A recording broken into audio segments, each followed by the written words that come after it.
अस्सलाम वालेकुम रहमतुल्लाहि व बरकातुहू। जी हाँ नाजरीन, मैं एहतिशाम निज़ामी कासमी। नाजरीन, इस वीडियो में 3 खबरों से आपको आगाह करेंगे। एक खबर का ताल्लुक मस्जिद से है, दूसरी खबर का ताल्लुक ओवैसी साहब से है और तीसरी खबर का ताल्लुक मौलाना अरशद मदनी साहब से है।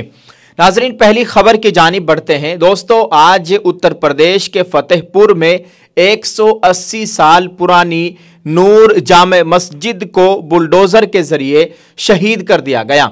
इस मस्जिद को हाईवे चौड़ा करने के लिए हटाया गया है और आपको ये भी बताएं कि मस्जिद के मुतवल्ली ने इस बात को लेकर कोर्ट में एक दरख्वास्त दाखिल कर रखी है।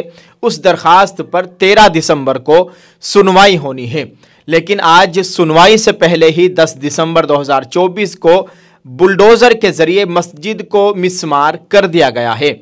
अल्लाह ताला खैर फरमाए, आए दिन इस तरह के मामलात सामने आ रहे हैं। नाज़रीन, दूसरी खबर दिल्ली से है। आम आदमी पार्टी के साबिक कारपोरेशन काउंसलर ताहिर हुसैन मुस्तफ़ा आबाद असम्बली हल्के से असदुद्दीन ओवैसी की पार्टी मजलिस इत्तेहादुल मुस्लिमीन के उम्मीदवार होंगे। आपको बताएं कि मजलिस के सरबराह असदुद्दीन ओवैसी ने खुद अपने एक्स हैंडल से ट्वीट करके जानकारी दी है। ओवैसी साहब ने लिखा कि साबिक काउंसलर ताहिर हुसैन मजलिस इत्तेहादुल मुस्लिमीन में शामिल हो गए हैं और वो आइंदा दिल्ली असम्बली इंतखाबात में मुस्तफ़ा आबाद से हमारे उम्मीदवार होंगे। इस वक्त ताहिर हुसैन दिल्ली फसादात केस में जेल में है। ताहिर पर दिल्ली फसादात की साजिश का इल्ज़ाम है। ताहिर हुसैन के अहल खाना और उनके हामियों ने आज बरोज़ मंगल को ओवैसी साहब से मुलाकात की और पार्टी में शमूलियत इख्तियार की।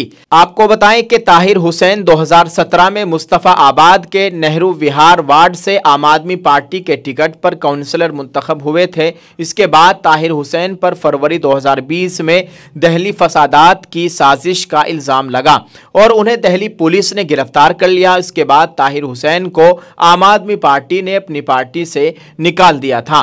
ताहिर हुसैन इस वक्त जेल में बंद है। उनके ऊपर 10 से ज़ायद मुकदमात दर्ज किए गए थे, जिनमें से 5 मुकदमात में ज़मानत मिल चुकी है, लेकिन दीगर मुकदमात में ज़मानत ना होने की वजह से वो अभी तक जेल में है।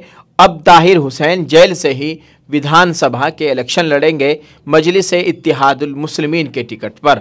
आप इस ताल्लुक से दोस्तों क्या कहेंगे, कमेंट करके ज़रूर बताइएगा। तीसरी खबर से आपको आगाह करते चले। इबादत गाहों के तहफ़्फ़ुज़ के कानून पर अब खुसूसी बेंच करेगी समाअत। जमीयत उलमा हिंद की दरख्वास्त चीफ जस्टिस ने खुसूसी बेंच के ज़रिए 12 दिसंबर को समाअत का हुक्म जारी किया।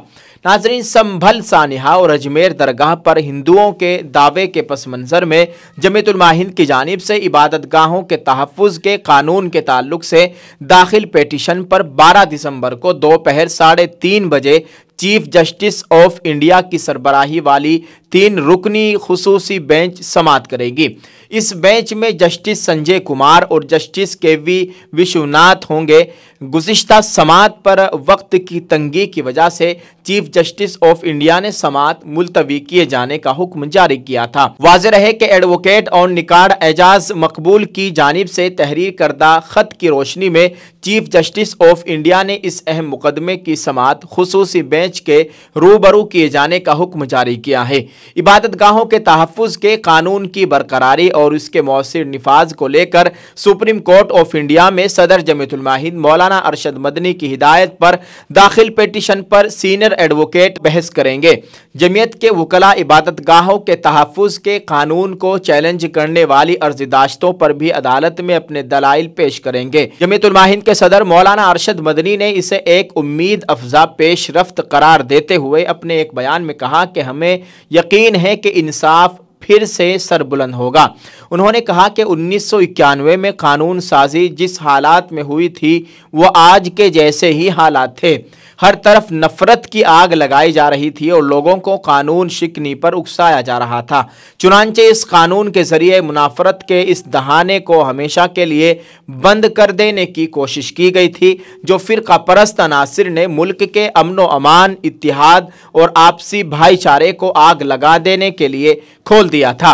मौलाना अरशद मदनी ने कहा कि 1991 के कानून की मौजूदगी के बावजूद एक बार फिर झूठ और मुनाफरत के इस दहाने को खोल दिया गया है और मुसलमानों की तमाम अहम इबादतगाहों, खानकाहों और दरगाहों पर मंदिर होने के दावे किए जा रहे हैं। यह सवाल अब गैर अहम हो चुका है कि 1991 के कानून की दानिस्ता खिलाफ वर्जी क्यों की जा रही है, क्योंकि सवाल तो उनसे किया जा सकता है जो जवाब दे। यहाँ तो सब कुछ आईन और कानून की धज्जियां उड़ाते हुए अक्सरियत के गुरूर में किया जा रहा है। उन्होंने मजीद कहा कि हमें खुशी है कि अदालत ने मामले की हसासियत और अहमियत को समझा और जमीयत उलमा हिंद के वकला की दरखास्त पर समाअत के लिए एक खुसूसी बेंच तश्कील दे दी, जिसकी सरबराही खुद चीफ जस्टिस फरमाएंगे। हमें उम्मीद ही नहीं बल्कि यकीन है कि मुल्क के अमन इत्तिहाद और यकजहती की जमानत देने वाले इस कानून की आईनी हैसियत को न सिर्फ बरकरार रखा जाएगा बल्कि इस कानून को मुअस्सिर निफाज के ताल्लुक से अदालत हुक्म भी जारी करेगी। मौलाना अरशद मदनी साहब ने इस तरह का बयान दिया है। नाज़रीन, अब देखते हैं 12 दिसंबर को क्या सुनवाई होगी, इस ताल्लुक से क्या सुप्रीम कोर्ट की जानिब से फैसला आएगा। अल्लाह ताला खैर फरमाए। आप इस वीडियो के ताल्लुक से दोस्तों कमेंट करके अपनी राय का इजहार ज़रूर कीजिए और दुआ फरमाए अल्लाह ताला भारत के मुसलमानों की नुसरत व मदद फरमाए। अल्लाह ताला हमारी इबादतगाहों की हर तरीक़े से मुकम्मल हिफाजत फरमाए। आमीन। अस्सलामु अलैकुम रहमतुल्लाहि व बरकातुहू।